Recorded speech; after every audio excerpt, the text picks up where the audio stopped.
वबरकातुहू। YouTube channel में आपका स्वागत है। आज हम पढ़ेंगे फंक्शंस में date and time functions. Again unit 6.7, code है आपका 201।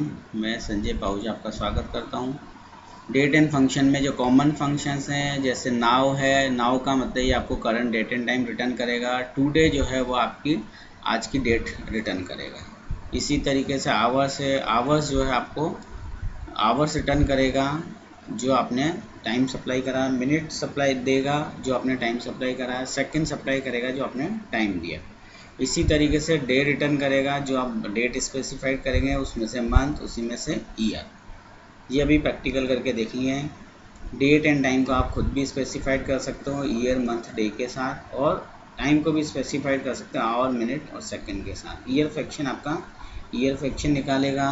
इन सबको अभी हम प्रैक्टिकली करेंगे। फाइल ले लेते हैं आपकी एक्सेल की। मैं पुराना डेटा जो कैलकुलेशन वाला हटा रहा हूँ। यहाँ पर जॉइनिंग डेट ले लिए मैंने। अब मुझे इन सबके मान लो सबके निकालने हैं कि इसमें से मुझे फाइंड आउट करना है ईयर कौन सा है। तो मैं क्या करूँगा, मैं एक फंक्शन लिखूँगा। फंक्शन में निकला मैंने ईयर। ईयर में आपने लिया जो आपको डेट लेनी है, जो भी आपने नंबर लेना उसका क्या निकालेगा, ईयर निकाल देगा। तो इसका ईयर कितना हो गया, 2012। इसको मैं कॉपी कर दूँ तो क्या निकल जाएगा, सबका ही ईयर निकल जाएगा। यहाँ पर मैं इसको आपके पास जो भी आप लिखते हो, जैसे आपका एम्प्लॉई का जॉइनिंग ईयर, तो मैंने लिख लिया जे जॉइनिंग ईयर। तो मुझे इससे पता लग जाएगा जॉइनिंग डेट से जॉइनिंग ईयर क्या है। अगर मुझे ये भी पता लगाना है जॉइनिंग मंथ, तो मैं जॉइनिंग मंथ लिख लेता हूँ। और क्या करूँगा, अगेन फार्मूला क्या लिखूँगा, मंथ के लिए MONTH मंथ निकाला, और डेट जॉइनिंग डेट ली, उसमें से क्या निकाल देगा, ये मंथ निकाल देगा। यहाँ पर ये गड़बड़ हो जाती है, तो इसलिए ध्यान रखिएगा। इसको आप कैलकुलेशन जब भी करें इसको ध्यान से करें। कई बार ये इस तरीके से कैलकुलेशन हो जाती, तो आप इसको यहाँ से, तो आप मंथ निकाल लें, मंथ। तो मंथ में से आप क्या ले लें, आपके पास ये मंथ ले लिया यहाँ से, और ये मंथ में कैलकुलेशन बाय डिफ़ॉल्ट ये 90 का रहता है, इससे गड़बड़ आता है। तो मंथ इस तरीके से पर ये निकल जाएगा, राइट।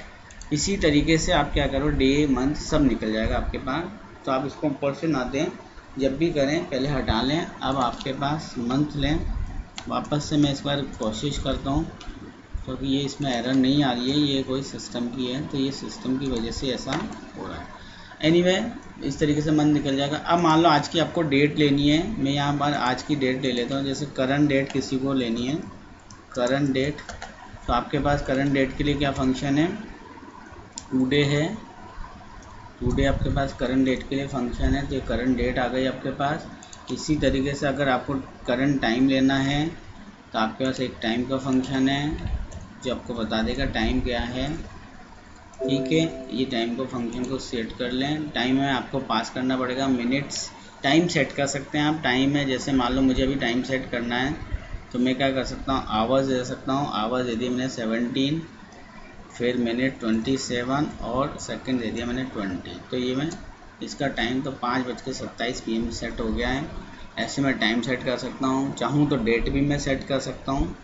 तो डेट अगर सेट करनी है तो मुझे कैसे करूँगा, डेट, जैसे अभी मुझे आज की ही डेट अभी सेट करनी है, तो क्या कर सकता हूँ, डेट में भी मैं ऐसे तीनों वैल्यू दे सकता हूँ, 2020, और उसके बाद मंथ दे दिया मैंने अभी 04, और तारीख है आज मेरे पास 16। तो मैं चाहूँ तो खुद भी स्पेसिफाइड कर सकता हूँ तीनों चीज़ें। तो डेट है, टाइम है आपके पास, ईयर है, मंथ है, डे है, आवर है, मिनट है, ये सब सेट कर सकते हैं। एक और फंक्शन जो हम पढ़ते हैं वो पढ़ते हैं डिफरेंस का, कि आपके पास दोनों के अंदर ईयर डिफरेंस निकाल सकते हैं।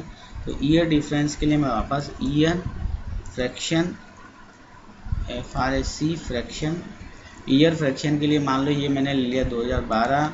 इसमें से मान लो मैं टुडे को माइनस करता हूँ, मैंने करा टुडे माइनस, सॉरी ये एक फंक्शन मेरे पास लगाना है मुझे, तो बट ये इसने डेट लगा दी। तो आज की तारीख से अगर इसको देखा जाए तो 2012 से और 2020 में 8 ईयर, 8.20 ईयर का अंतर है। इसी को मैं कॉपी कर देता हूँ, तो ये सभी के लिए आ जाएगा मेरे पास। अब आप देख लीजिएगा 2020 से 2020 का अंतर ये ईयर्स में आ रहा है। दिस इज ईयर फ्रैक्शन है, ईयर का कितना फ्रैक्शन हुआ है, इसको मैं year fraction means year difference जिसको हम बोल सकते हैं, आप वो लगा सकते हैं। ठीक है, तो ये डेट का फंक्शन लगा सकता है। जब भी आप ऊपर अगर चेंज करते हैं, यहाँ जहाँ भी गड़बड़ आती है आपको ये ध्यान रखना है, आपको ऊपर चूँकि ये टैक्स वैल्यू ले लेता है इसलिए पहले इसको कैलकुलेट कर लें, उसके बाद उसकी टैक्स वैल्यू शुरू करें। जैसे मान लो मंथ आपको वापस से मैं लेता हूँ, तो आप ऊपर टैक्स का चक्कर पड़ता है, इसकी फॉर्मेटिंग का चक्कर पड़ता है। तो जब चाहें तो फॉर्मेट जो सेल है, जैसे मान लो इस सेल का फॉर्मेट अगर आपको लेना है तो आप यहाँ फॉर्मेट में जनरल लें तब तो ठीक है, अदरवाइज प्रॉब्लम आएगा। मंथ डिफरेंस है तो ये मंथ सबका भी है, क्या करेगा इस वाले का सबका मंथ निकाल देगा। करंट डेट को मैं कॉपी कर सकता हूँ, तो ये करंट डेट सबके यहाँ कॉपी हो जाएगी, जो आज की डेट हो जाएगी। टाइम अभी का सेट है तो मैं टाइम सेट कर सकता हूँ, टाइम चाहूँ तो मैं यहाँ करंट टाइम भी ले सकता हूँ, जो मेरे पास कैसे आएगा, आपके पास नाउ है, नाउ में ये टाइम बताता है और डेट भी बताता है।